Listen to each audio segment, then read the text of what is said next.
What up, everybody? We ready to go behind the DJ with my guy DJ E Feezy in a second. Behind the DJ with DJ E.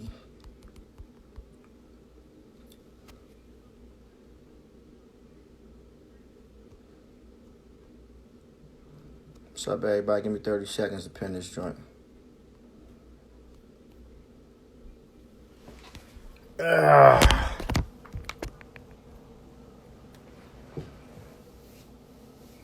What's happening, everybody?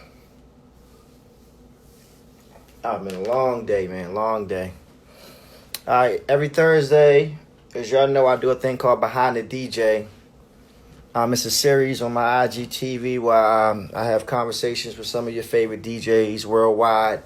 And we talk about a lot of things about life and our life and career, about things you might not know. So that's why I named this series Behind the DJ.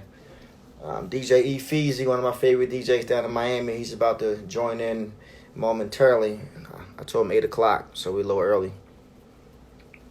So we got about another minute or so before he joins in. Prayerfully, everybody's having a better day. I'm not going to say a good day because I know it's still rough out here for everybody. But prayerfully, everybody's at least having a better day today than you had yesterday. So we're going to go live in about 1 minute. As soon as DJ E Feezy gets in here. Where you at, E Feezy? Jump in. Neil Brown, what's up, baby?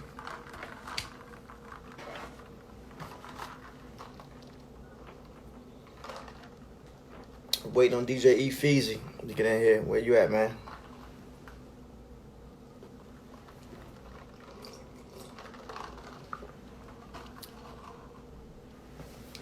E Feezy, jump in, man. Jump in. The people waiting on you. Happy Friday Eve, by the way. I'm good tonight. I had a busy day there. I've been filming. I'm doing this thing for TV One. So I've been filming most of the day. Then of course I did the radio from 3 until 7. So I've been in my studio since 9:30 this morning, and I'm still in here working. Putting in them 12, 13, 15, 16, 20-hour days. I tell everybody, even during the crisis, I'm still working hard. All right, we ready, Feezy. It's after 8 o'clock, buddy. As soon as E Feezy get in here, we're going to jump in.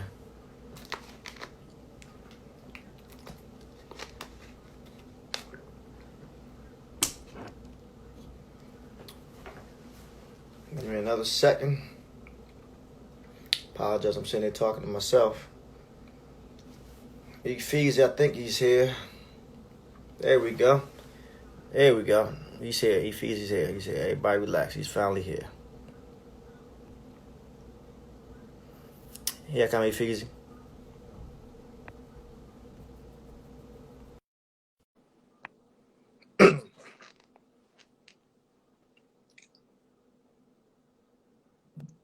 Yo.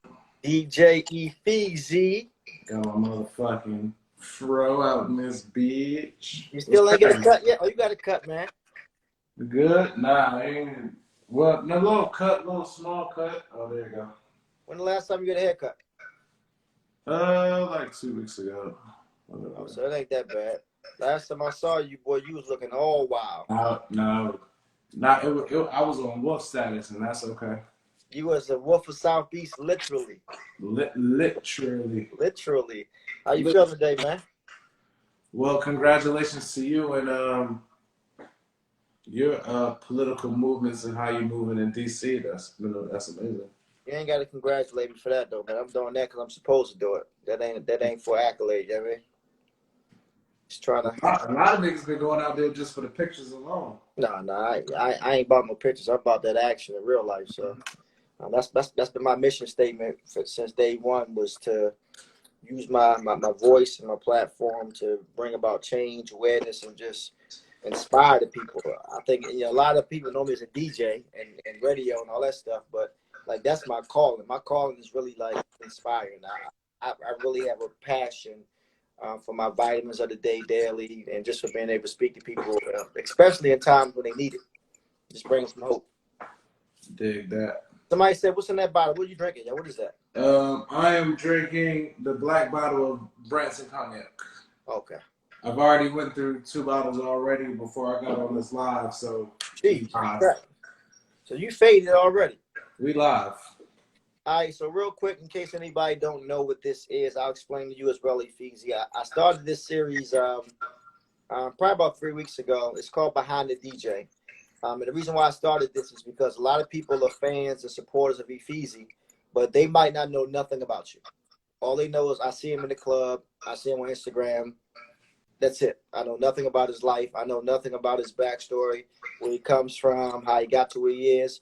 So this is really spotlighting DJs, but also allowing your supporters. I never use the word fans, but it allows your supporters just to find out stuff about you that they might not know. So that's the purpose of Behind the DJ.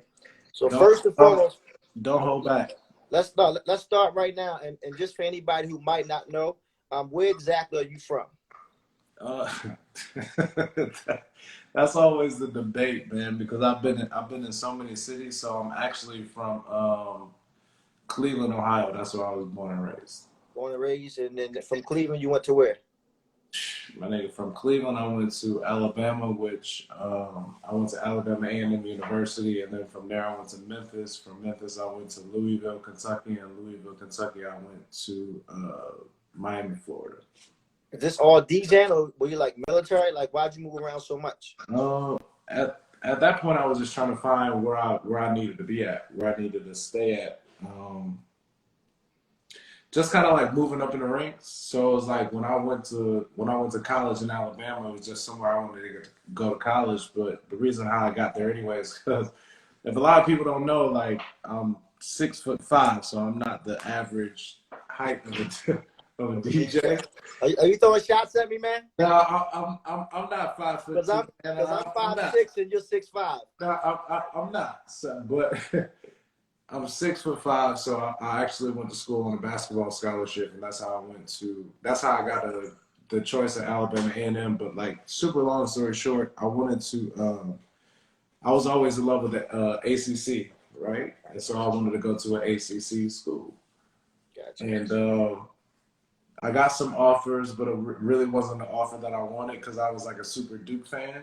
Gotcha. And Yeah. I really wanted to go to Duke, and that didn't happen. So by the time it was time for me to sign my letter of intent, I signed my letter of intent after at Alabama A&M University, which was a Division I HBCU school. And then I planned on moving forward from that, but things had changed, and there's a So, lot of things that happened that made that change. so your dream, what I'm hearing right now is your dream wasn't to be a DJ, it was to be a basketball star at first. Yeah, my goal was never to be a DJ because I was a All American in high school when it came to basketball, and I just wanted to play basketball at that point. But some unfortunate events happened during that time and during while I was in college that was like, yo, you know what? I'm just gonna DJ.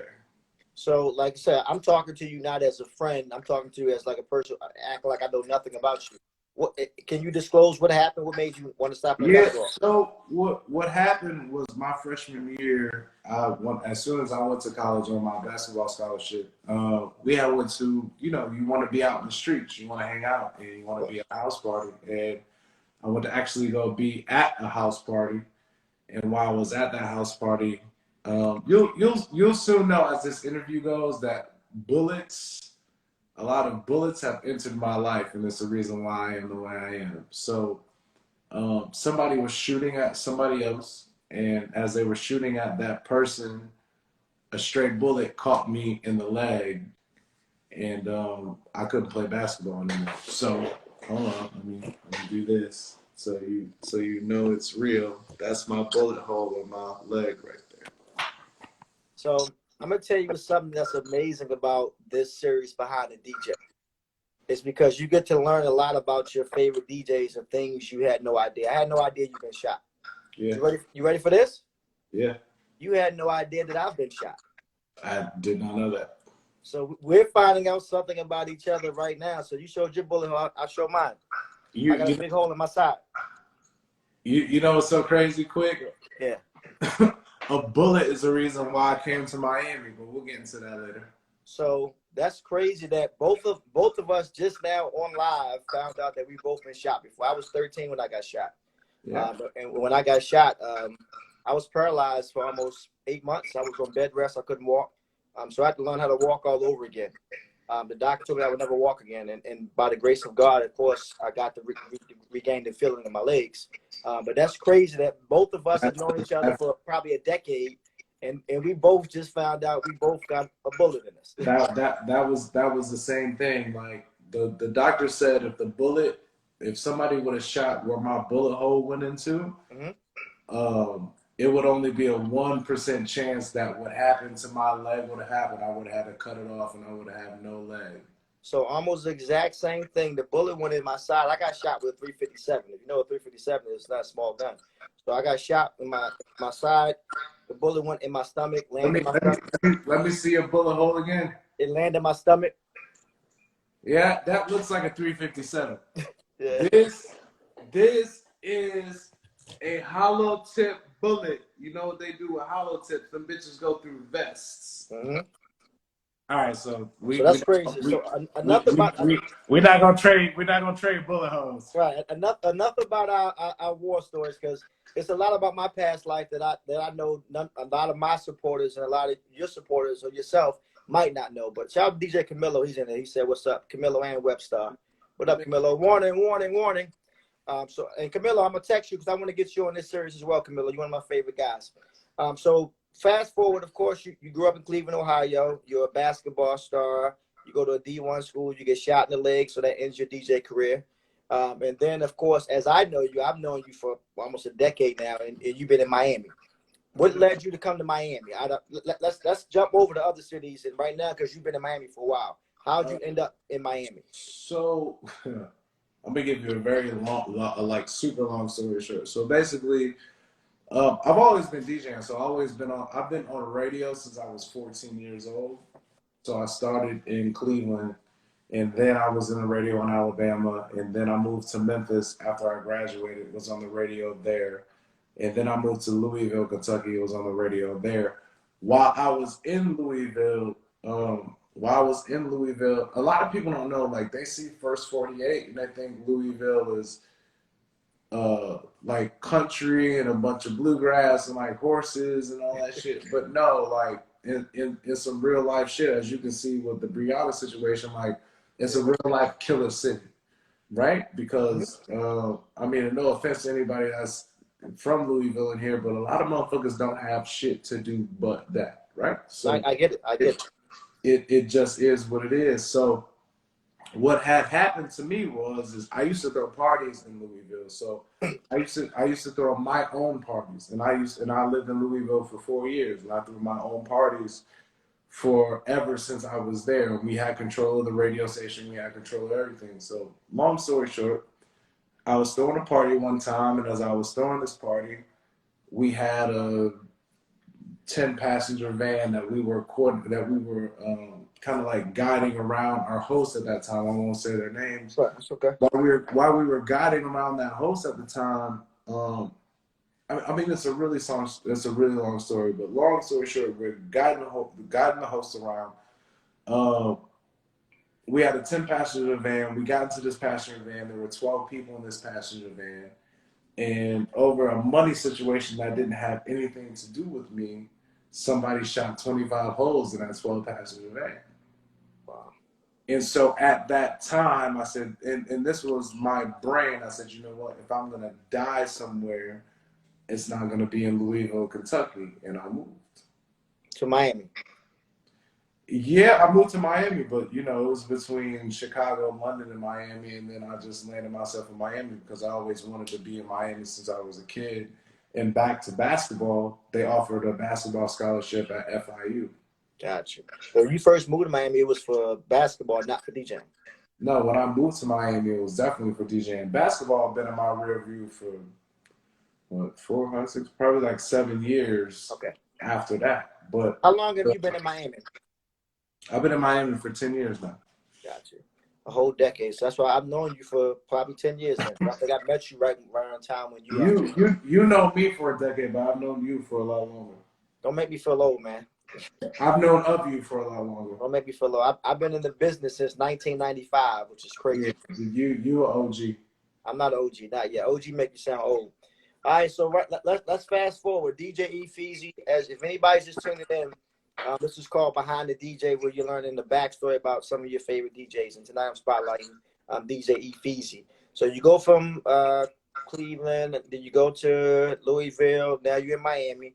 Now you come to Miami, and you have this goal of your alias, the Wolf of South Beach. And I always tell people there's a difference between, I've been DJing in Miami for like forever. It's Miami and then it's South Beach. Those are two different things, right? Yeah, so, but let's back up a little bit. Mm-hmm. First off, when I moved to Miami, it wasn't easy, right? Mm-hmm. So when I moved to Miami, remind you, I didn't know anybody that was here. I just jumped off the porch and just moved to Miami just by myself. By yourself. You know, this is a great city. Let me go. By yourself. No family, no nothing. No nothing. So it was like I introduced myself to a million people 1,000 times, right? Like just all time. I was like, "Yo, my name is E Feezy," and I just like, "Yeah, whatever." Yo, I DJ. Yeah, whatever. Yo, yeah, whatever. That was always that, right? That was my story for DC when I first came to DC. What I did is at the time, because Twitter is what made me move to Miami, and along with that incident, but Twitter was another thing that helped me at the time because I didn't know anybody. So what I did was I was at home, same shit like I used to do in New York when I was interning at New York at BET. I just used to just sit and make mixtapes all day. Mm-hmm. And so I made mixtapes every day, and I just added everybody that was in Miami. Right. On Twitter, just at yo, this my new at. Right. And it just kind of seemed to work. So I literally QuickSilvas, like in this city alone has been so much pressure because with pressure you pressure bust pipes, with pressure makes diamonds at the same time. Facts. Like nigga, when I was here and wasn't doing what I was supposed to do when I was in my very early 20s when I came here, like nigga, it was sometimes like I sit there and I cry because I couldn't figure out the matrix. Yeah. Miami a rough city, man. Miami, I would say like Miami, the major market party towns like Miami, DC, like they're not easy markets to infiltrate. Any city, but you got to figure out the matrix. Mm-hmm. So it's hard to figure out the matrix wherever that you're from. Like, no matter where you're from or what you do. Like, if you go into somewhere and you try to infiltrate, and that's exactly what I did. It's just hard to figure out the matrix. And one time I was just like, yo, like, did I really make the right decision? Like, did I really fuck this up? And I sat in my car in my 20s and I cried like a little girl because it was so much pressure. Right. But that pressure and those tears turned into hustle and anger, and it made me want to go get it. Yeah. So what was that moment? If you can take me to one moment, what was the moment where you realized I'm really starting to make a name? Before you became the Wolf, what was that moment you said, right now I'm starting to catch? Miami starting to respect me, promoters are knowing who I am. What was that moment? What happened is I used to open up for everybody. So it wasn't like E Feezy came to Miami, and then when I came to Miami, it was just like, yo, you popping and you going on the clubs. Like it wasn't none of that. So when I came, I used to open for everybody. I used to open for a lot of DJs, and I used to work for this company called the 400 Club, and I used to open for them. And I used to open for the DJs there. But the crazy thing is a lot of the DJs that were already there, they're from around here. I'll come from Louisville, Kentucky, so the opportunities that you have is opportunities I've never seen before. Like, right. You niggas are sitting in the club with Future and Master P and right. Whoever it was at the time. Like, you sitting, I'm like, yo, I only see these niggas on TV and on movies, and that's it, right? Right. So I'm like, how do I turn this and just make it into a business? And what happened is I used to dust these niggas every time by playing B records before the main DJ got on. And then the energy would just shift to where when the main DJ got on, the energy just shifted so much. They were like, yo, you know what? We're going to put you on a new spot. And, you know, not without saying any names, the person I was opening up for, his attitude was so bad.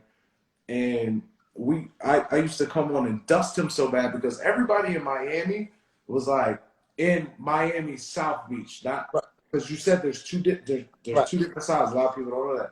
But on South Beach, a lot of the DJs was on some like New York shit. Like super New York, like Jay-Z and just New York and East Coast. And I was the only nigga, like I said, I moved here from Louisville, Kentucky. So it was like the only shit that I know, nigga, is the Midwest where I'm from and the down south where I've been. And this is all that I know.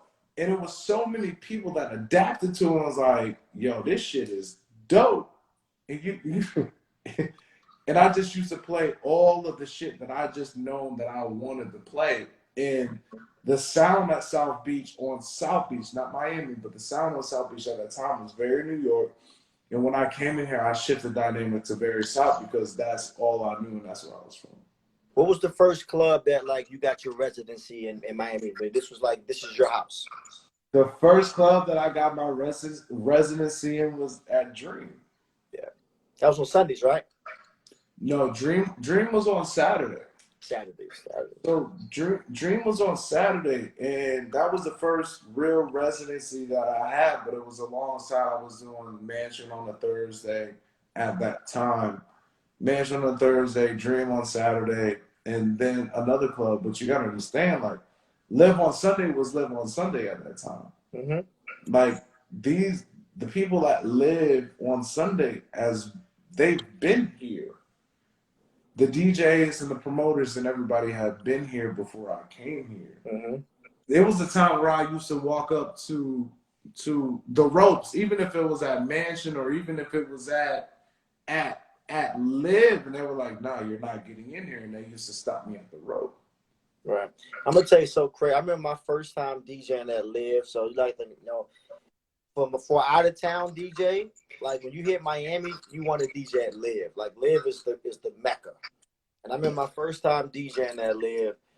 I felt like and you got to think at this time I've been DJing forever. I've DJed tours globally, but something about DJing in Live was just different.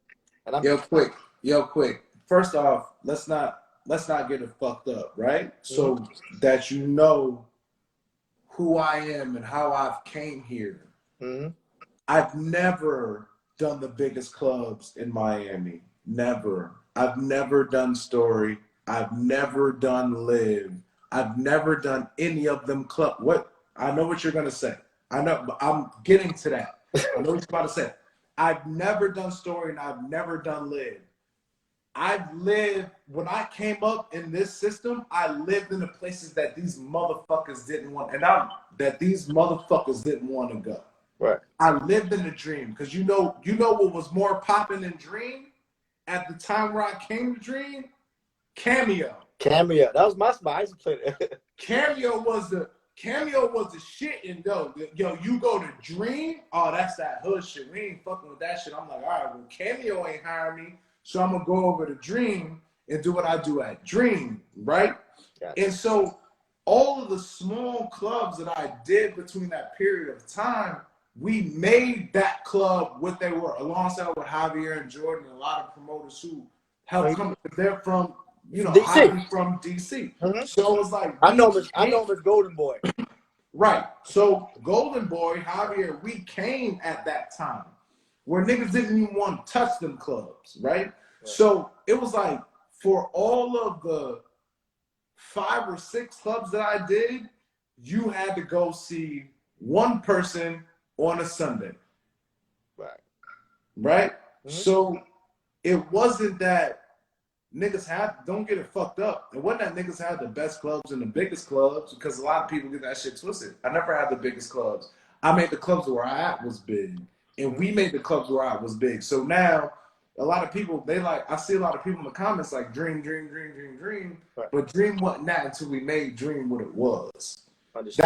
That wasn't the place that you wanted to go. That wasn't the place that you wanted to be, and we made that place where niggas wanted to be at. Gotcha. And so, cause we ain't never did that glitz and glamour and that whole like old bottle pop. Like we never did that. So you were kind of like the, I don't want to call it the hood DJ, but I always say in every market you have the tourist clubs, Right. you have the local clubs. They're on South Beach. They're all tourist clubs, right? But it's at a point as to where, like, if you want to go to that button up and do that, then that was the other clubs that you went to on that beach. If you wanted to go to some different shit and hear that, to hear that. Right, you know what I'm saying? To hear that. You came to dream. You came to play, which later turned into Ivy, and you heard that. Right. And it was a different ball game, right? And so with and I don't let me not talk too long, but within those vicinities of being at Dream and being at Ivy and being at Play when it was Play, we created so much shit in Miami on South Beach that a lot of people didn't know. Like, we created the theme music with the bottles coming in. We brought that to America. Mm-hmm. Because I'll tell you why. Because one time I was in France and I was doing a club in France, and they had brought out this big ass mega bottle, like big magnum. You can't see my hand, but it was super, that super big. Magnum. And they had played a Superman theme song. I said, you know what? I'm going to take that and I'm going to move that into Miami and implement that. And that's how Dream became what Dream was, with the promoters alongside with the artists alongside with the spenders. We literally took this whole when a motherfucker stopped the music in America. In America, and they even took this shit to places in Dubai. When people stopped those music, we created that shit and took it to another level. And that's why a lot of those clubs before I worked there, like Live and like Story and like these other clubs, they couldn't understand how a club so small was making so much money.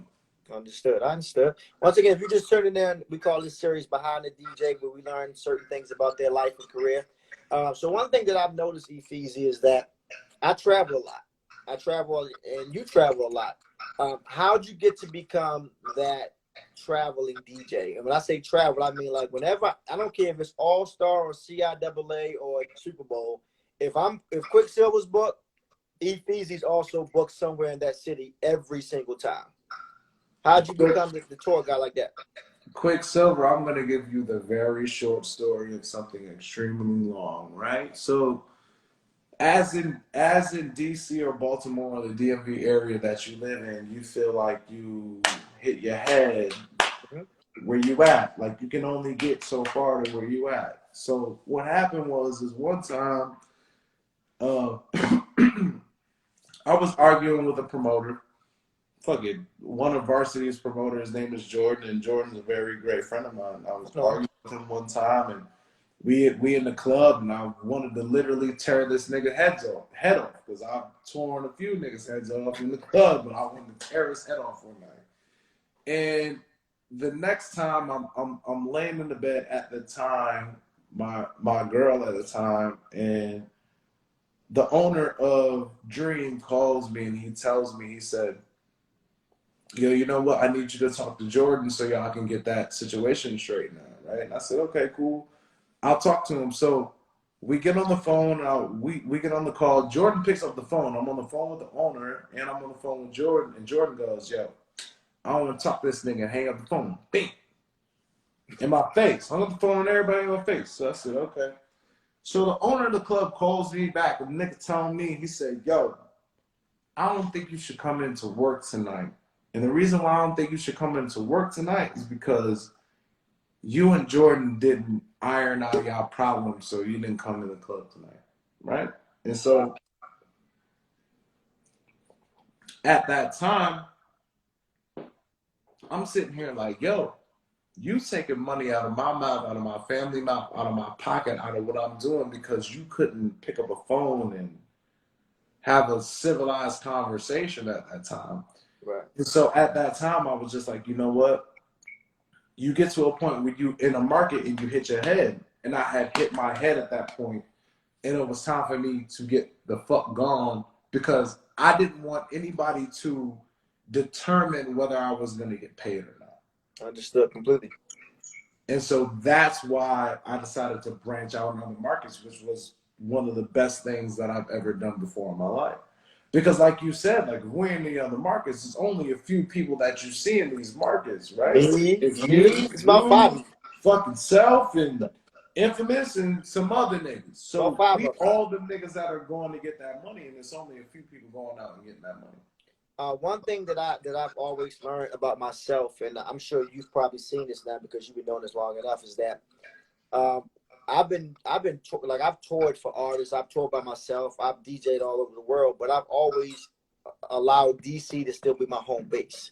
So what I tell everybody, when you have a major market like DC, like Miami, like New York, like LA, whatever, a lot of DJs, what I've noticed, once they get that little national love because they're traveling and getting booked, they lose their home base. Do you ever feel like you lost Miami when you started really traveling a lot? Like now you're not the hottest guy in Miami anymore? I didn't give a fuck. Right? But do you feel like that though? Do you feel like you're not like the? Because right now I can still say I'm the guy in DC, but I'm still the guy. Yo. Listen, let me tell you this, right? In perception is reality, right? Mm-hmm. In Miami, in the city, well, let me not say Miami because they're literally two different sides. It's Miami and their South Beach, and they're literally South Beach. Different. All my people that's listening to this shit, like there are two different sides and they are far from the same. But South Beach, there's a DJ out there who was blowing me out the water right now. He DJs every single day, and he's been DJing every single day, every week for the last 3 or 4 years. Gotcha. But there were people who used to come to me in a club, like Freestyle Steve, which he DJs for Justin Timberlake, right? And then there was like Sam Sneak, and Sam Sneak DJs for Ross. And they used to come into the club, and while I'm in the club, they used to be like, yo, my nigga, like, you need to step out. And I'm like, for what? Like, yo, I this is me. Like, I run this shit. Like, I own this shit. Why Sam Sneak? Why would I go anywhere else? And they're like, you don't understand what's out there, right? And I used to just block it, nigga. You can't come in Miami. You can't move on this beach unless you got. But then when I started to see what they were talking about, and the money that was being made, the money's difference, then I was like, God damn, I was dumb back then because I thought I was that nigga. Right. You couldn't tell me shit, nigga. Nigga, it's 7 days out of the week. I do 7 parties out of that week in Miami, on the beach, all the stars. Nigga, you can't tell me nothing. What's up? And you making a couple $100 a night instead of a couple thousand a night. What? No, I was making thousands. No. But I'm gonna tell you something that's serious. Like that's so real. I'm glad you said that because both of us at this point, even though we're both still young, we're still like the OGs of our world, of our circles, right? And what I tell a lot of my up and coming young DJs now, because I was that DJ. I was a DJ that you could not come to DC. I wasn't doing 7 nights a week. I was doing 12 nights a week because I was doing 2 parties a night on Friday, Saturday, Sunday. That was Monday through Thursday, every party, right? Because I had that same mentality, like I don't want nobody come to this DC. You ain't coming to DC, and QuickSilvas not DJing every party. But then, like you say, once you start traveling and you realize that the money is triple, you're not arguing with promoters. Hold on. Another thing I tell people is quality over quantity. So now you get to a point in your career, E Feezy, where you go from doing 12 parties a week to 3 a week, but you make 10 times the money on those 3. My nigga, not even the money going, like the money is great out of town, right? Like that's amazing.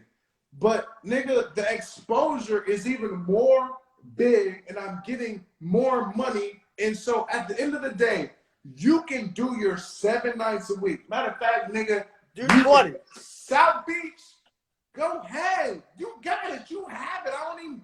That's you, my nigga. That's you. But guess what? With the shit that you make for 7 days, I do in 2. I do it in 1. I do it in 1. and that's what. Hold on. Miami market a little bit different on that money side though.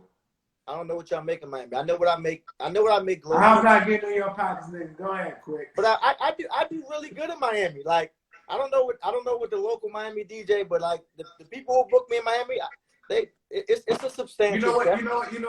So niggas know what it is. Like, and this is straight the fuck up, and I'm gonna be straight up with you. Like, what I make locally is I make $1,500 a night locally, right? I make 15 a night locally. That's what I make for a 2-hour set. I make 15, and then if I go out of town, I'll go get 5,000. And if I go to some different place, I might get 10,000. If I go overseas, I might get 15,000 or 20,000.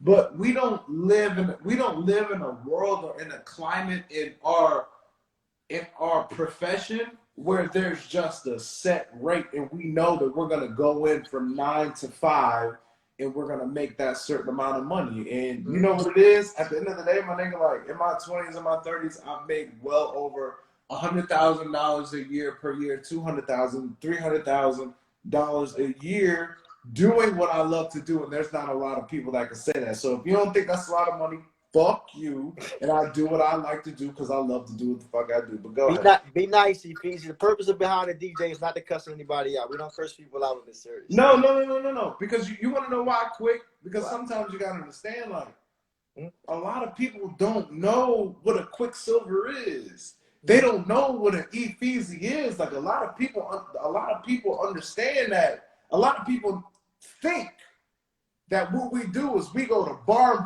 mitzvahs and backyard barbecues, and that's what a DJ is. And it ain't that. It's a difference when you get to a certain type of level.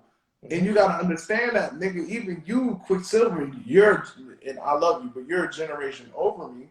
But even the generations over, and even me, but the ones below, like, we're the last of the motherfucking Mohicans. Facts. You niggas ain't making that money. You niggas ain't making that goal. You want to know why? Because a lot of these niggas don't have that mentality. They don't have that celebrity to them. Because I'm gonna tell you why. A lot of them are still driven by popularity, not quality. So, but here's the button that we were once that. We just grew up and learned better. No. QuickSilvas, we were never that. The reason why we were never that is because of this, right? I heard one of your situations where you had a DJ experience with Stevie Wonder, right? And Stevie Wonder came in the club and came in and you played instrumentals, and Stevie Wonder did all his classics. And that was a great point of time with you, right? In this Gen Z world that we live in, the only thing that would have happened with that situation or any artist situation is that they would have had their photo op for Instagram, and that would have been the last time that they had contact with that artist. They wouldn't have had contact with a manager. They wouldn't have wanted to build to that next stage, right? And so it was like, nigga, when I'm in Miami, I'm like, yo, like, nigga, whoa, you telling me that Diddy over here and Future over here and so-and-so over here and all these niggas is over here. I don't want a fucking photo op, nigga. We can take a picture if you want to, and I'm not going over to your section. I'm not taking no picture, nigga. If you come to the booth, you gonna talk to me, we gonna holler, we gonna make that big movie. And that was the difference between me and a lot of people, is that the artists came to the booth and we made that movie. But when the artists came and they made that movie, I got the contacts. So I'm gonna stop you there, because one of my famous quotes on the radio is not who you know, it's who knows you. Right. And a lot of DJs, hosts, promoters, whatever, they're such in the business for clout, so they can brag and put a flyer up that says, I'm the most booked guy, 20 parties this week. And to them, it's an accomplishment. For us, it's like, it's more of a business. I always say the music business is this: 10% talent, music, 90% business. So we get the business aspect, and that's what's always separated E Feezy, QuickSilvas from a lot of DJs who never go to that next level that we've acquired. Understand this, right? One thing that we're not going to do is you can DJ forever. We've had a lot of people that could DJ forever. You can DJ forever if you like to. That's why I'm proud to be a club owner. But what Oracle, right? But I'm a club owner already, though. Right. What a lot of people don't understand is this, right? So while you niggas are sitting here taking pictures for your Instagram, and so you want to post it on your Instagram, you want to do this for the likes. So you're not really getting the business done. When I sat there and got the business done, that led me to being a music executive at the first hip hop billionaires label. His name is Jay-Z. You might know his wife. Beyonce. Whatever. Right? So let me tell you how. I didn't even know if you were going to ask this question, but let me tell you how that became to be. Because so before you answer, for people who don't know, tell them what you're talking about with Rock Nation. Okay, so for all the people that don't know, I'm a music executive at Rock Nation. So as though Ty Dolla $ign, what's up, kid? That's my guy. What up, Ty Dolla $ign here, and he's a amazing part of my career. That's my guy. Ty Dolla $ign is let me say, there's not a lot of niggas out there, but Ty Dolla $ign is an amazing motherfucking person, and that's one of my favorite fucking artists ever. Not R&B artists, but artists ever. I can vouch for Ty Dolla $ign. But you gotta understand, there's only certain people in the whole entire country who have deals that I have, right? The deal that I have. One, his name is Mustard. One, Khaled. Two, Drama along with Cannon. Three, Meek Mill. Ninth Wonder, Lil Wayne. That's it. And what deal are you talking about? What deal are you talking about so we know? So you have a choice to become an A&R in the world, or you have a choice to become a label head and get a label deal, right? And I got a label deal through Rock Nation, which is such another long story on top of that. But I got that label deal through Rock Nation because of the records that I was putting out beforehand. Mm-hmm. And I mean years beforehand. So just like when everybody was like, yo, oh my God, yo, Meek Mill is doing his thing, this is Black Power, this is fucking amazing. And he signed with Jay-Z, that same deal is the same deal that I have with Jay. Congratulations. Same deal is the same that I have with that Ninth Wonder has. Same deal. So what are you doing with that deal right now? I know right now COVID-19 came, but what are you doing with that deal? So let's it's so much that you can do with it, right? So let's rewind to, you want to rewind to how we got to that deal, or you want to just know what I'm doing with the deal now? What are you doing with the deal now? What are you doing with the deal now to move forward with it? Even everything in the music business is calculation, right? Like if everybody can get into this music business and be successful, then everybody would be millionaires. Facts. It is a, let me find out what I can find out from my peers and the people that I look up to, and let me see what I can scourge and figure out, right? So yeah, in my label, I've had 3 artists. None of them have been extremely successful. Right. No, not one. None of them. You probably heard some songs, and there was some niggas that have stole some songs, and they were extremely great big people. You know that situation with 6ix9ine, like it happens, right? But you only need one to change your life. Once you get one, because that's how hard it is. Once you get one to change your life in this music business, then you move forward. But other than that, like my nigga, if a nigga's sitting there and be like, yo, well, if Feezy got this deal with Rock Nation, that nigga ain't never did nothing with it. Nigga, you know how much time it take and money to move that, to make it happen? Like that takes a lot of time. That takes a lot of resources. that takes doing a lot of shit outside of rock. Like, nigga, once you sign over to whoever, whether it be Atlantic or whether it be Warner or whoever that you sign to, you still have to do the work yourself. Say that again in case somebody missed that part. Right. So all of the niggas who was ever like, what's E Feezy doing? And he got this, like, yo, nigga, it takes a long time and very big budgets to do it. But once I get it done, if I get it done. Don't say if. Take your time. No. Once I get it done, if I get it done, thank God I got it done. Mm-hmm. You only need one. In this music business, you only need one, and that one will get you to different to different salaries and different points in life, and that's how the music business goes. So, like even in DC, just when it comes to like when what's the kid name, Brent and the other nigga Gold Link. Oh, Gold Link. Brent Fayez, Gold Link, Glizzy.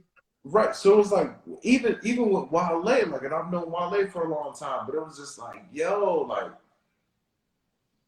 with the era of who those people are, there was a collection of DJs and a collection of people who made them who they were, right? DJ wise. Because I remember a nigga was like, I swear to God, I'm in Rose Bar. Niggas sit here and tell me, yo, play this shit. And it was the Gold Link record. He said, yo, this nigga I'm working, woo, woo. And I played the record, and these niggas went crazy about this record. Like, I mean, insane. This was before that was that. And I'm like, ooh, I'm about to take this back and play this. And you niggas don't. And like, on some like, you niggas don't know what this is.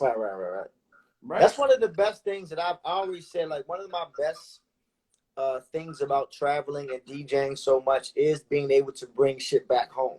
Right. And that makes, I always say, that makes us a better party DJ. When I go play with E Feezy and I might hear you say or do something, I'm not going to steal that exact thing, but in my mind I'm like, ooh, let me figure how I can freak that now. So now when I get back in DC Friday or Saturday, I'm gonna kill it with something that they think that I made up. Believe that. But outside of the DJ shit, I got my executive pick in. I like that. No DJ has capitalized off the shit that they break. They haven't gotten any money off this shit that they do. Now, I'm not saying all. That's not just I have. I have E Feezy. QuickSilvas. QuickSilvas. Talk to me. No, we can stay on this motherfucker for a very long time, right? Mm-hmm. So beyond, and what I'm getting to is that beyond the DJ shit, right? Like beyond spinning records and like if QuickSilvas is that man in DC, the DMV, that whole entire part, there should be no reason like you, alongside with me, alongside with a lot of other DJs who run their markets and have that ego, that they shouldn't have that artist that's breaking out of that city and moving that artist that is their artist. Right. Not someone who you help break a record. Every plaque behind you, because I have the same plaques you have, not all of them, right, but all the plaques behind you, all of those plaques, you helped. Right. You helped. But I didn't make it. Thank you. So I think with me, at least, you're right about that. I think with me is that I think every DJ has a different angle. I feel like when I'm listening, and I'm so glad we're having this conversation, I feel like our end goals are different. I feel like your end goal, because one thing you said about a half hour ago, you said that I can't DJ forever, right? Now, blessedly and prayerfully, I've been active since 1995, and I've been one of the tops for the last 20 years. But my end goal might be different than yours. What I'm hearing from you is that, of course, you already got the Rock Nation deal. Of course, you're already involved with artists. Your end goal, once DJ E Feezy is not DJ E Feezy, is to be a music exec. That's what I mean. Am I hearing the right thing? Yes and no. Because mine's is different. Mine's is, so I'm a businessman. So like I say, a lot of people might not know. I own clubs, I own gyms, I own real estate. I'm on my fifth house. Like my end goal is financial literacy to teach my family. So my end goal is to make $100 million in the next 5 to 10 years. It's very possible with the things that I have in place.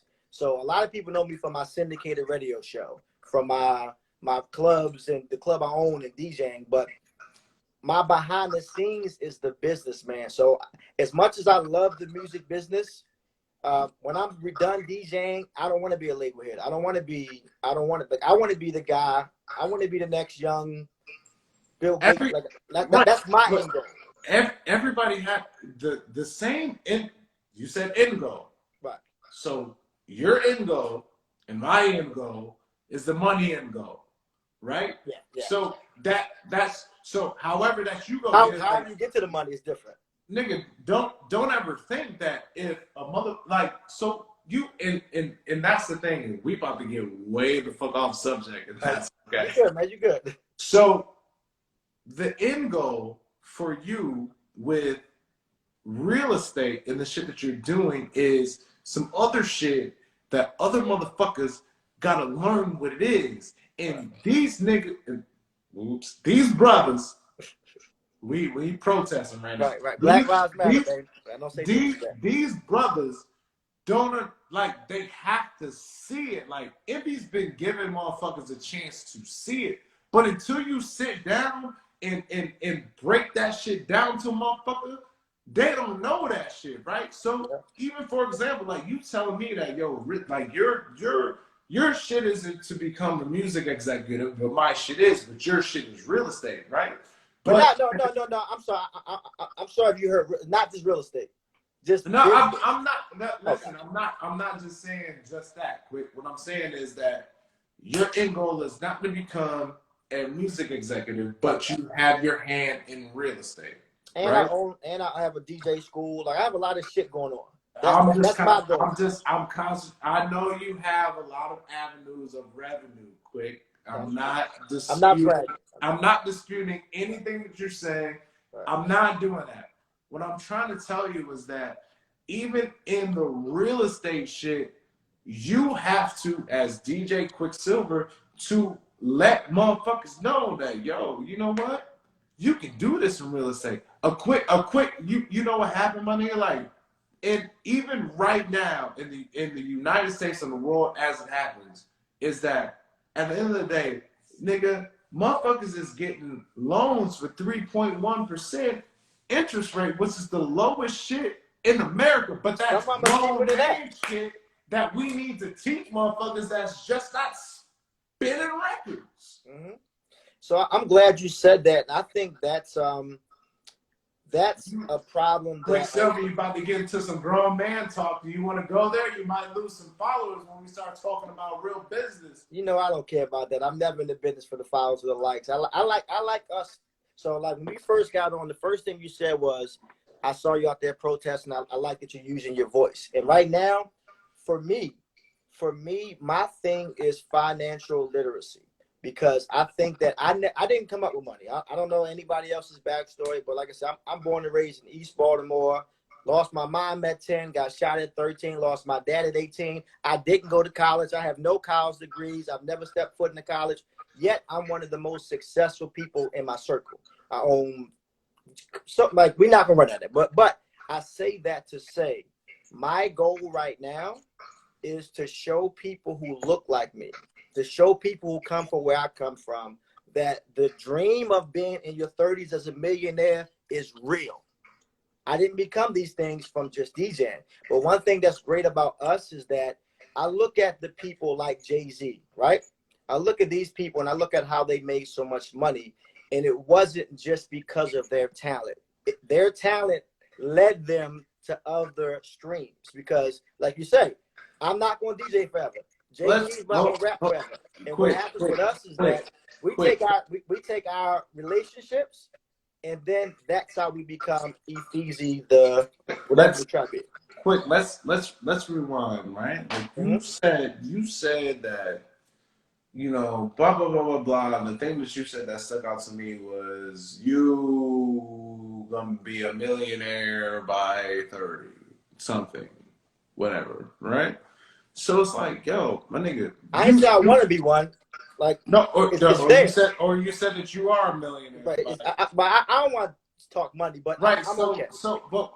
but the point is what I'm saying is that as we could sit here, we could talk about as we could motherfuckers can measure dicks all day and people measure dicks all day on Instagram and social media It's and fun. all fucking day long, right? Mm-hmm. But at the end of the day, like if you're a millionaire at 30, I wasn't a millionaire at 30. Nigga, I'm very stable. I'm gonna go try to get these millions, but I'm not a millionaire. Right. And what people got to understand is that there's a very small, extremely small percentage of people who are those millionaires. They're very small, right? So considering that you know, from what you say, that you know how to get to be a millionaire or that millionaire, then at the point is to where you need to teach with the voice that you have, and that's why I was talking about the protest shit earlier. Yeah. Teach those people how to become those, not even a millionaire. Right. Teach them niggas how to become a 50,000, right. 60,000aires or 70,000aire. I'm so glad you said that because I do that now. So like I say, I don't think you know because like I said, we know each other from the DJ and traveling. I have a financial literacy course called Millionaire Mindset that I started. You saw that? So I teach a course on how to save and invest money. I've been teaching this course for like 5 years now. It's me and my partner Corey Brown. We actually started our real estate firm together years ago, but we actually teach a course, and that's something like that's my passion right now. My passion, I love DJing. Don't ever get it fucked up. But my passion isn't just DJing anymore. My passion is what you just said that I need to be doing. I'm doing. I have a class. I have a DJ school. I have a financial literacy class. Like, I'm doing these things because I think my mission statement is to help people better themselves. And I think a lot of times, a lot of us who are getting in our shoes, we don't have the platform, or if we have the platform, like you said, they're not utilizing it properly. It's quick. It's not. We done talk over some whole other DJ shit. I love it though. This is a great conversation tonight. But like that's my goal. My goal right now, honestly, Feezy, is to teach everybody in my world how to not become successful and make money. That's the easy part. The hard part is keeping money. Whoa. Quick. Mm-hmm. Quick, if I know you, but I don't know your real name. QuickSilvas, you trying to tell me that getting money is the easy part? Getting money is the easy part. Keeping it is harder, Feezy. I'm telling you. No. Come on, Quick. I'm telling you. Hold on. You live in a world, you and me. Absolutely. We live in a world where we are at a very small percentage of what people can actually see, obtain, and grab. Right? So you can't be there like, you can't be like, yo, this is obvious that they should know this. It's not obvious that they should know this shit, man. They shouldn't.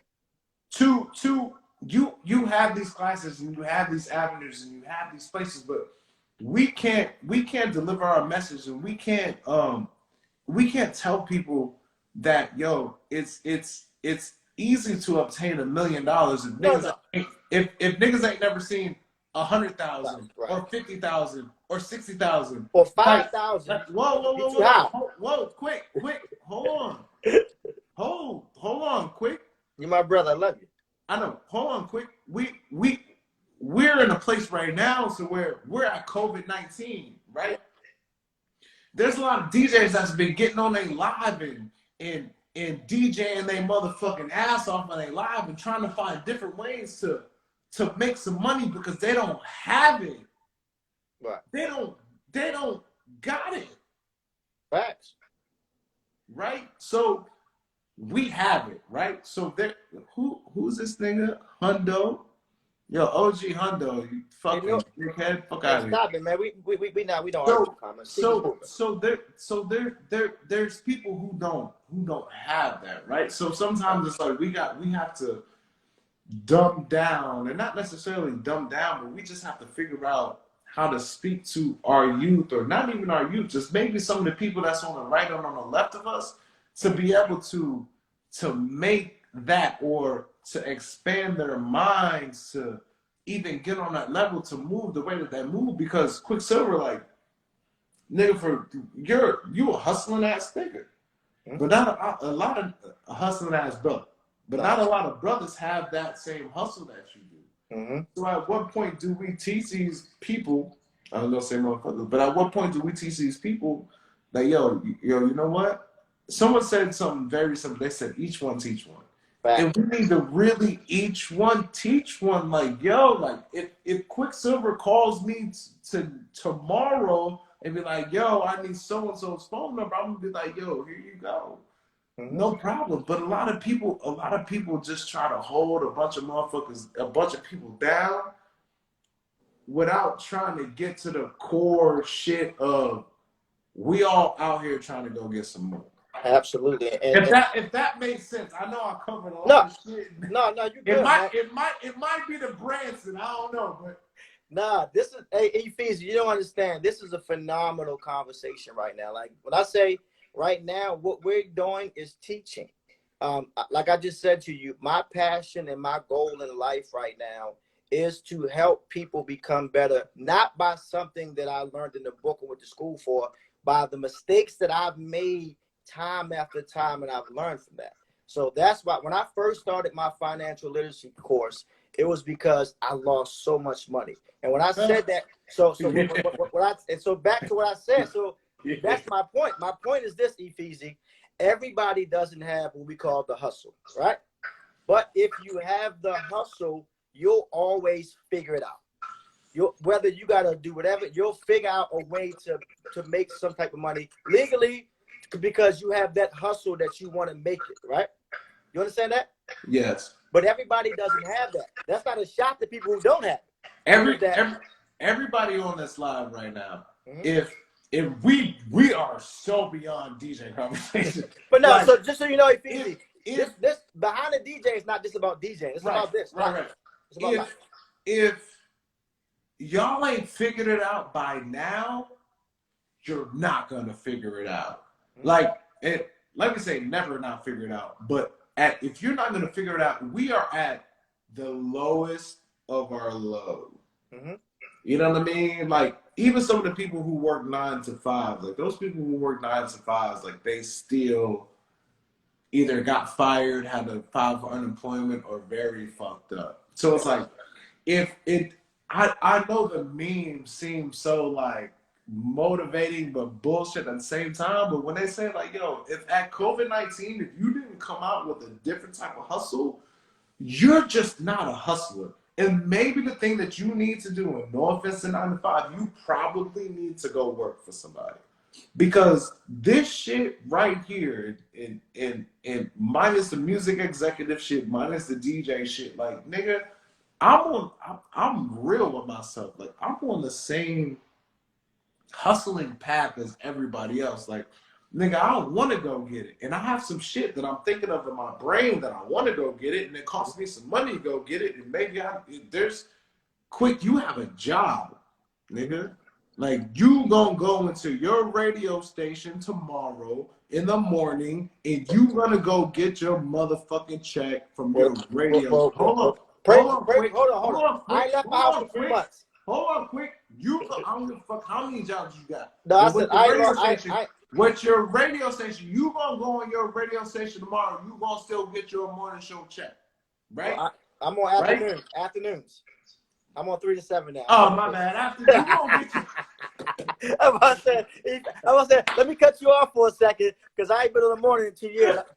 I'm syndicated worldwide now, 3 to 7, Feezy. You've been drinking. So, hey, I'm 3 to 7 across the country right now. So like, it's a whole different time slot, man. That's why I said let me cut you off. Hold on, let me get my... So you don't get your motherfucking afternoon. Hey, yo, this shit is funny, my nigga. But seriously, No, but seriously. bro. So, but you gonna get your afternoon check, right? From that. But there's a lot of DJs and a lot of people that's not in the same position to be on that radio, to be in that position to get those regular checks, right? So it's like, who are we really speaking to motivate? So that's a question you asking me? Yes, who are we really speaking to? Are we Well, you need to motivate the DJs, motivate the artists, but who are we speaking to really motivate? So my goal is not to motivate the DJs and the artists. That's DJ QuickSilvas' goal. DJ QuickSilvas' goal is to show you my life. What's your real name? Rico Silva. Yo, you look real like a Spanish ass Rico ass nigga. Rico Silva. But like my goal, honestly, E Feezy, and this is my passion. So I become very popular for my vitamin of the day. So how I end up speaking at the Lincoln Memorial for the march is because my vitamins of the day became so popular. I'm looked at as the motivational speaker for not just young people, for anybody who needs hope. So if you ask me right now what my end goal is, my end goal is then this is short-term / long-term, that makes sense. My short-term, long-term goal is to inspire people who come from my situation through my actions, not through my words and what I post. That's phony. Through my actions, that it's possible to make it. That's it. Like I'm not better than E Feezy. I'm not better than anybody. I'm not better than anybody. The only difference is with a lot of people is that when times get hard, they give up. When times get hard or they don't get their way or they lose money or whatever the case, they give up. I'm the person that want to be a walking testimony that you can still make it. No matter what you go through in your life, you can make it. No matter where you come from in your life, you can make it. No matter what circumstances or the fact that you have no degree, whatever. I'm the walking testimony that says I'm the person that can show through my actions and my life of how I live that you can come from nothing. Like when I say nothing, E Feezy, I don't want you to think I'm talking as DJ QuickSilvas. I'm talking as Rico Silva from East Baltimore, who at the age of 21 had nothing. Lost his mom, lost his dad, been shot, been in the streets, didn't barely graduate high school, flat broke. Like I'm that guy. I'm that guy. The difference is a lot of people when they go through stuff like that, because of the mental turmoil it takes. One thing I say on my show every day, Feezy, is that COVID-19, unfortunately, is going to hurt more people mentally and financially than it is physically. And when you went back to the hustler mentality, right now, a lot of us are going through this mental and financial turmoil because of COVID-19, because of Corona, whatever you call it, that mentally and financially, a lot of us will never be the same. This is the new norm. No, nobody's gonna be the same, right? So now my short-term goal, E Feezy, is to show people that even at the worst of times, you have to have a why. Now, if you don't know the why, it's not you personally, but anybody who's on our live. The why is the reason why you get started. This is what happens. I feel like I'm giving you a vitamin of the day, like I'm going to rest. But this, let's go. Let me tell you what happened. I done got a battery quick battery. Yeah, motherfucker, it done changed from me interviewing you, QuickSilvas. But I do this. But seriously, E Feezy, I'm going to tell you what happens in the world with people. We all have a why. We have a why we want to do something. We have our end goal, whatever the case may be. But what happens is, right now, you start at a goal. So E Feezy or QuickSilvas, whoever's watching it live, you say to yourself, my end goal is to be a music exec, a DJ, a real estate, an owner, an entrepreneur, a teacher, a doctor, lawyer, whatever your thing is, right? But there's the middle of life that most of us give up on. So let me explain to you what the middle is. The beginning is the fun part. The beginning is E Feezy being excited, saying, I got a big move about to happen. I just signed with Rock Nation. I got a big move. It's big, right? And what happens is, this is not about you, E Feezy. It's not personal. But what I'm saying, a lot of people, that's the beginning phase. So the beginning is the announcement.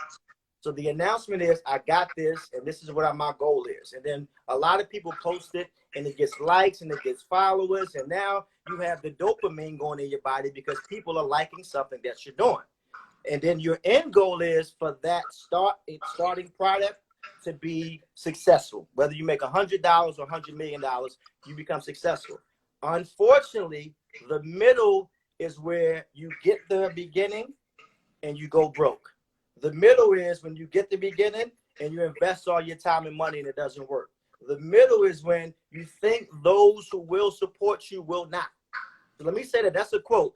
Those who you think will won't, and those who you think won't will. So this happens in the middle of the phase. So now, as all these bad things are happening, a lot of people then, they deter from their path of greatness. Because in their mind, I was going to start this business. It's going to be successful. And in a year or 5, I'm popping. You know, and I know, that's not how success works. Success works with hard work, dedication, and consistency over time. E Feezy didn't become the Wolf of South Beach in a day. He didn't become that in a year. You get me? It took you years. Hold on, listen, hold on. It took you years of you saying, reintroducing yourself. Hi, I'm E Feezy. Hi, I'm E Feezy. You get me? It took you years of that, but eventually you didn't give up. But here's the difference. There's somebody else, E Feezy, who came to Miami with the same end goal that you had. But the difference is in that middle phase where they had to keep introducing themselves. When they got to that rope you talking about and they couldn't get in, they gave up. Let me quick. Quick, hold on, quick. You said the middle phase, right? Mm-hmm. So there's a lot of people. Hello, Ryan Wolf. There's a lot of people. What age is the middle phase? There is no age in the middle phase because it depends when you start. You might start DJing at 10 where he starts at 30. That doesn't mean life. That. Let's just say life. Honestly, this is my honest answer. There is no right answer to that because everybody's time frame of success is different. Everybody. No, you are correct. There is no right answer. Right. To it. But let's just say the median answer to it. And everybody that's in the comment, please, if I'm wrong and I'm fucked up, just let me know if I'm wrong and I'm fucked up, right? So a lot of the motherfuckers, unless you can throw a basketball, throw a football, shoot a basketball, goddamn, shoot a hockey goal, throw a touchdown, your life is gonna be like this, right? So like the middle goal that you're talking about, so from high school you're with your parents, right? In college. My high school I had no parents. My mom and dad both died by the time I was 18. We're not talking about you. Oh, I'm about me. My bad. We're not talking about you, Quick. But let's say the median, and stop me if I'm wrong, the median of what I think of people's reality is that high school, you are in high school and then you're trying to figure out what maybe that you probably want to motherfucking be because they ask you, who do you want to be with you when you grow up, right? Mm-hmm. And then you sit there and you shift into your 20s, which is after college, give or take. And then after you be like, yo, well, I'm going to major in this, you still don't major in what the fuck you want to major in if you went to college. Mm-hmm. So between in your teenagers, you're like, all right, I want to find out what my hormones are and figure those shit out so I don't fucking kill myself. And then when I'm in my 20s, I'm like, okay, so what the 20s is, what do you want to be? The first half of your 20s is what do you want to be and how can you be successful in that? And then the second half of your 20s is, I hope by 28 or 29 that you're within the profession that you need to be and that you want to be. Right? I understand what you're saying, but I disagree wholeheartedly because I believe, and I could be wrong. Let's say I don't think in this conversation it's a right or wrong. It's your preference. I'm a firm believer that anybody can get started at any time in their life if they mentally tell themselves first and then put the action behind it. So right now, at the age of 20, you might not be mature enough mentally right to start whatever. But you can now be 30 or 40 and go back to college. You can. You know you can. You can be 50. So hold on. You ready for this? Some of your biggest actors like Denzel. Some of your biggest actors like Morgan Freeman. Some of your biggest actors didn't get their first role until they were 40. But when you have some people think everybody has their own. So everybody's different. So some people have been acting. Rico. So Macaulay Culkin might have acted at 10 when Denzel didn't start till 40, but now look nigga, you're saying Denzel and Macaulay Culkin. I'm gonna revert back to this again, and as you can say Denzel Washington, Macaulay Culkin, and goddamn Samuel L. Jackson. They have their small periods of time, but in the average person's lifespan, your 20s is where you're supposed to figure out what the fuck that you're doing, right? You don't feel like that? I don't. Because I didn't have it all together in my 20s. Like, I feel like... No, I didn't say have it together. I said figure out what the fuck you're supposed to be doing.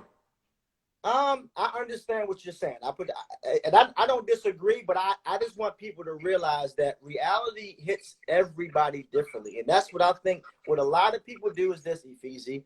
They judge other people's success in time frame to theirs. So if E Feezy is not a homeowner by 25 and I'm not a homeowner by 45, sometimes some people start judging saying I'm not good enough. I'm the person that tells you stop that. Stop the I'm not good enough, because anybody, listen, not you. Anybody has the potential to be great. Your real estate brain is so different. And you know what? In QuickSilvas, I know we are far from a DJ conversation. This is better. But that really needs to be explained to people who don't understand it. Like, yo, like you people. Stop saying you people. You sound racist, man. It's better than you motherfuckers.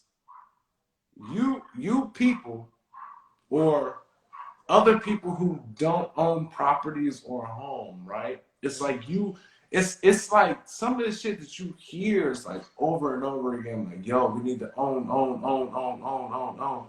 And a lot of people don't have the means to own something.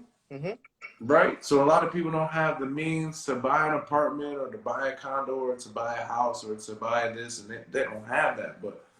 But there are so many avenues and so many, like, there's so many avenues to where you can own some shit if you wanted to own some shit that you wanted to own, right? And so what I'm saying is that this renting shit that motherfuckers is into, that ain't it. Well, hold on. Let me stop you for 2 seconds. You're my brother and I love you, right? Stop me for 5 seconds. Everybody's different. So when I say that is that everybody's not going to be a homeowner. Everybody's not going to be a business owner. Everybody's not going to be an entrepreneur. Everybody's not. The difference is a lot of people who are not, they start judging themselves. I take it a step further. Everybody's not going to get married. Everybody's not going to have kids. But what happens is some people, not everybody, some people are so worried about public opinion that they will allow themselves to do something or be a part of something, even though they know that's not for them. So am I an advocate that I think owning is better? I bought my first house at 21. So I'm an advocate on owning. But that doesn't mean somebody else who bought their first house at 50, I'm better than them. I'm not better than them. No, I'm not better than them. I'm not talking to anybody. I'm not saying that anybody is better than anybody. At this point, all my 42 people in this motherfucking building and Rico, aka Silver, you can agree with me or you cannot agree with me if you want. But I've spent, and this is just like if me and you were on the telephone and we were just talking, this is the conversation that we would be having. I love this conversation. Are you a homeowner now? Are you a homeowner now? Yes. And for all my 42 people on this building, plus me and QuickSilvas, and the number keeps going up or down, however that it's going, like, I've spent so much money on, like, rent. Like, I've been on South Beach and I've rented those amazing places, and I've been downtown and I've had those amazing views with for years, whether it want to be South Beach or downtown or Brickell, and I've done that. Like, I really. Here's my question: why'd you do it? Why? Because that was the life. Why? Because of what I just said. Public opinion. You don't even realize it. What you're saying is you did it Rico, because I'm not disagreeing with you. You did it because you had an image. You No, eat Feezy, but- so you did it for the image. Rico, DJ Quick, his name is Rico, y'all. QuickSilvas. I'm not disagreeing with Got you.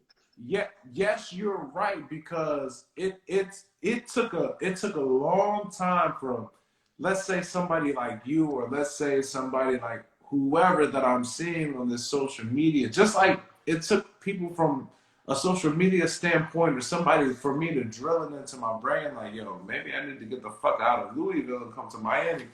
It was so many successful people that drilled it into my brain that I was like, yo, you need to own some shit. And so by the time that I was like, yo, you know what? It's a bunch of people spending 25, 32, 4,000 a month on rent on some shit that you not gonna own. It fucked my whole mental up. I was like, yo, you know what? Whatever the fuck that I got into this bank account, was, I'm not saying that is that, but whatever I got into this bank account to go ahead and get this house, I need to go ahead and get that, because I need to own it, because you can't take it away from me. That's one of the smartest things you've done, E Feezy, is bought a house. And I encourage, like, in my seminar, my Millionaire Mind State, that's one thing. We don't just teach real estate. We teach the importance of financial literacy, Right. and how to save and invest money, because none of us were taught. They don't teach this in school. No. You don't learn. It's people who graduate high school who don't know how to balance a checkbook. There's people who are in college right now that know nothing about. Did you just say a checkbook? When I say a checkbook, like your checking account, not that. Oh, yeah, I know. No, you old ass nigga, you said a checkbook. But I'm just saying, like, the point is that it's our goal to teach the next generation what our moms and dads and their moms and dads and their moms and dads, they just didn't know. No. It ain't their mom. Are you talking about they or their or are? No, I'm just saying, like, a lot of us, we weren't brought up with generational wealth. No, it wasn't our moms and dads and their moms and dads and our mom. It wasn't our moms and dads. We are me, you. Mm-hmm. We are the moms and dads, or that's gonna teach that literacy. That's right? What I'm saying. Because my nigga, like, my father told me that shit, and I'm just like, yeah, I hear you, but I guarantee that his father didn't tell him that shit. My father, no, none of us did. Right. So it's like we like, yo, my nigga, I wish, I dare for some shit to happen the next generation from now to what the fuck is happening right now. It's gonna be a whole nother ball game. Gotcha. If that makes the sense of what I'm saying, like. No, this, I think tonight has been. I'm gonna wrap us up in a second, but I feel like tonight. Sorry, my bad. I don't mean to be on your live like that. Fine. You my guy. I feel like tonight. This is why I started behind the DJ. It wasn't about the DJ of a turntable. It was about us talking about certain parts of your life and my life. But more importantly, when I do these, it's really to inspire somebody to get some type of gem. And I believe that tonight, just in our dialogue and our conversation, somebody is inspired to do something better in their life. Somebody is probably, that middle phase that I brought up, somebody's going through that middle phase of life. And I'm not talking about age. This has nothing to do with yes, sir. Right. So, yes, but sir. That middle phase of when you start something and you don't succeed at first. A lot of us, so for me, I tell people in my course, when you have a plan B, your plan B through Z still has to equate to your A, which is your Y. Yo, man. Which is your Y. Yo, quick, you talking about some soul real shit, like that hit my motherfucking soul on some real life shit. Like, yo, listen, we not even gonna say an age group, just even if you in your middle, like whatever it is that you in your middle, just go as hard as you can, because you just in the middle, and these numbers can go down. I don't give a fuck.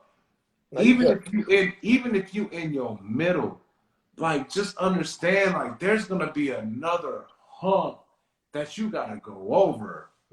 Like, you're gonna have to go over that next hump, like, and from your teenagers to your 20s to your 30s, like they're always gonna be some motherfucking humps. And it's how you get over that hump. It's how you it's how you make yourself a better woman or a better man or a better entrepreneur or a better person to get over that hump. And that shit ain't over. Like it's never gonna be over until you figure it out. And it's just like the motherfucking Matrix. Like, and even if you get $100 million, nigga, you gonna find out a way to get $200 million.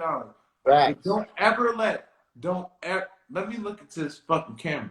Don't ever let money determine who you are, because no matter how much fucking money you make, you always gonna want more. Be content with yourself spiritually. Be content with yourself mentally.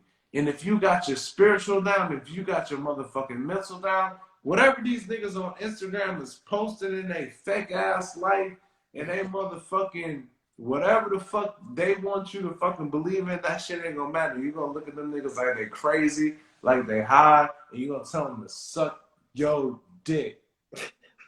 Yeah. I love you, Feezy, because you spent some knowledge. 1,000. I'm sorry, bro. You spent some knowledge, but the fact that you've been drinking, it's your delivery that makes it funny. That shit's funny. I love you. No. It ain't drinking or not drinking. Like, it just be real life shit, my nigga. Like, The one thing I'm gonna say this, and we're gonna end it here, is that one thing I was mentoring a bunch of DJs, right? So when I first my DJ school, by the way, I want you to look it up. It's called Quick and Easy DJs. So anybody's on why you keep trying to sell shit? Cause hey, I still gotta get new people in my class. Come on. Nah, you know what? Let's sell. Nah, hold on. Hold on. Let's nah, hold on, quick. Nah, you always trying to sell some shit. I'm not selling. Nah, you always trying to sell some shit. Listen, E Feezy. Nah, you always try. This is something I'm gonna tell everybody. Shut up, yo. Shut up. This nigga's an asshole. But something I tell people all the time, E Feezy, and this is so real. Never chase money, right? You see people when they wake up, they like rise and grind and they tweet it and it makes them feel good mentally. Never chase money. If you make yourself the best at whatever it is, eventually money will chase you. I always say, if you be you long enough, E Feezy, be you long enough, eventually people will pay you just to be you. Let me say it again in case that went over somebody's head. If you be you long enough and make yourself the best you, people will eventually pay you just to be you. They'll buy into your lifestyle because you're now selling a lifestyle. You're not selling the product that can get old or get rotten. You're selling the lifestyle because you are the best E Feezy. I'm the best QuickSilvas. And stop picking your goddamn bid because your shit's not connected.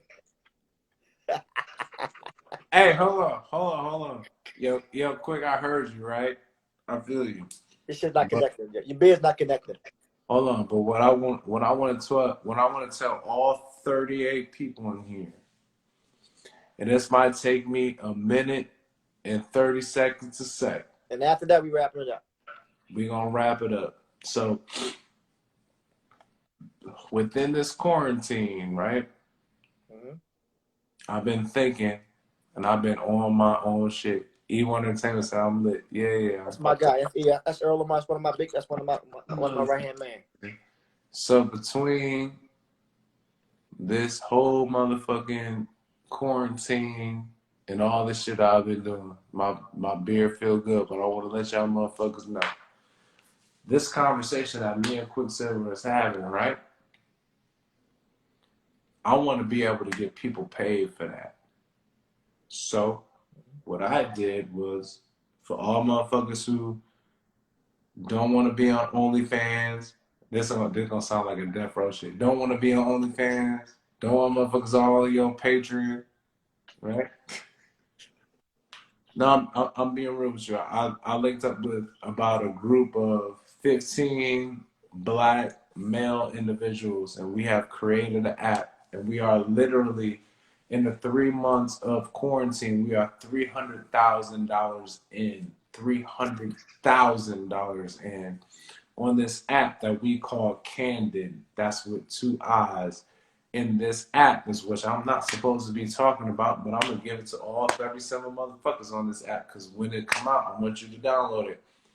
this app is OnlyFans, Instagram, Patreon, and all that shit in one, and it is pay by demand. So instead of having a subscription in order to motherfucking pay for some shit, you can go and you can scroll through some shit and pay by demand.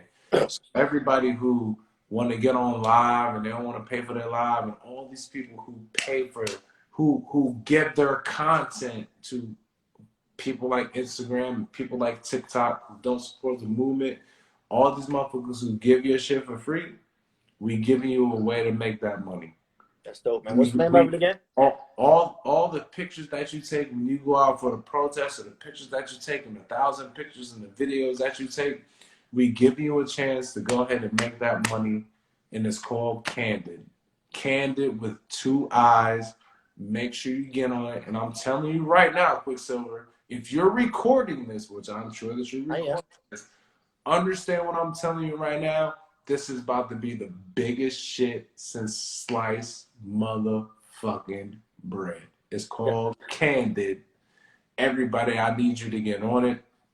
I'm going to launch that shit July 15th, and then I'm going to take it to the world in August, and we going to try to change some motherfucking lives, because it should be no reason, all 37 people on here, it should be no reason why everybody is posting their fucking content, their pictures for motherfucking free. You want to sell that shit for 99 cents, sell it for 99 cents. You want to sell it for $10, sell it for $10.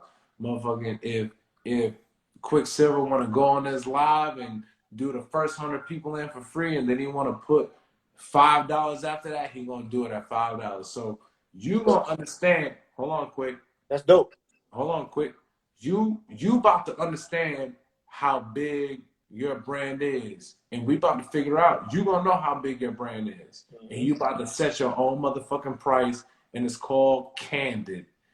Candid with a K with 2 eyes. Candid is about to be the biggest shit on earth. And while QuickSilvas is recording this shit, QuickSilvas, you're recording, because when that Forbes newspaper clip come out, niggas be like, "Yo, a DJ that was on QuickSilvas Live that made $3 billion." Yeah. You know what I'm gonna say? I'm gonna say put that in my cash app, because you owe me that. I'm joking. Yo, quick. You know what? Fuck all the bullshit, because you already on my list of beta tested. Say less. My beta testing comes July 15th. I told you this ain't no bullshit, nigga. I said $300,000 in. Right. That's dope. Now I'm proud of you, E Feezy, man. And I mean this. I tell everybody when I do these is that I love to give people their roses while they can smell them. I'm not gonna wait till something happens bad or something, and then it's like, E Feezy, that was my guy. Like what you've done in Miami, what you've done worldwide, what you've done as a businessman is commendable. So I'm just telling you, as a friend, not even as a DJ, keep doing what you're doing, because you're inspiring people, whether you know it or not, that you don't even know. Just you being who you are, you being you, doing what you're doing, people are inspired by it. So keep up the great work, my brother. Quick. Stop picking your fucking beard, man. It's sexy to me while I'm looking at the shit. Quick. We 300. Quick. We 300. That like if Ryan Wolf on the call, like Ryan Wolf, like me and Ryan Wolf done had a million conversations. Like we have a million conversations about equity in Class A equity and Class B equity. Like when I say that this Candace shit is about to be the next vibe, everybody on all 34 of these people. We at 36. All 33, 32, 36, even if it's 10. Follow Candid right now. Candid with a K, ends in two eyes. Candid. Follow that. And I'm telling you right now that I'm pulling out the beta testing July 15th. This is hold on quick. This is motherfucking information that we don't want Apple to know, but all these motherfuckers on here, I want y'all to know. Beta testing comes July 15th, and the app will be downloadable at July 15th. It's called Stop Giving Your Content Away for Free. It's called if you got 5,000 followers and you put your shit up for 99 cents or $1, you're gonna make $1,000 in a day off of your 6,000 followers at a small percent. Don't get it twisted. Say less. Candid with a K. No, quick, you trying to cut? No, I was afraid. I'm getting off here. Hey, I love you, my brother. Keep up the good work, man. I'm gonna save this, man. I'll save you the link, my brother. All right, E Feezy? Are you trying to cut me off, yo? Yeah, I'm cutting you off, yo. You cut. Bye, man. I'm God, E Feezy. Y'all be safe, brother. I'm God.